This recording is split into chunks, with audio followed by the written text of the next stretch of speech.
नमस्कार दोस्तों, मेरा नाम है श्याम कुमार और स्वागत है आपका अपने चैनल शीटोमैटिक में।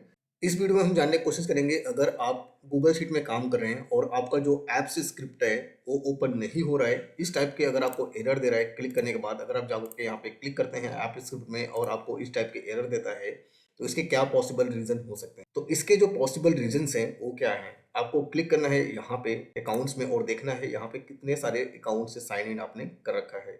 अगर आपका एक ही अकाउंट है तो इस टाइप के एरर नहीं देगा। अगर आपने मल्टीपल आईडीज से साइन इन कर रखा है इस तरीके से, तभी इस टाइप के एरर आपको मिलेगा। तो इसके लिए करना क्या है, आपको सबसे पहले आपको जाना है इस ऊपर वाले जो आइकन है कॉर्नर पे, बिल्कुल जहाँ पे आपको प्रोफाइल का ऑप्शन है, इसमें आपको क्लिक करना है और लास्ट में यहाँ पे ऐड प्रोफाइल का ऑप्शन है, इसमें क्लिक करना है और साइन इन करना है अपने दूसरे अकाउंट पे, जिस अकाउंट से आप इसको ओपन करना चाहते हैं, ताकि दोनों आपस में कंफ्यूज ना हो और आपका जो ऐप्स स्क्रिप्ट है प्रॉपर दिखे आपको, उसमें आप काम कर पाएँ।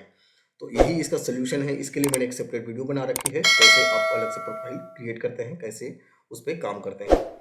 तो इस वीडियो में गाइस इतना ही, मिलेंगे आपसे नेक्स्ट वीडियो में, तब तक के लिए बाय बाय।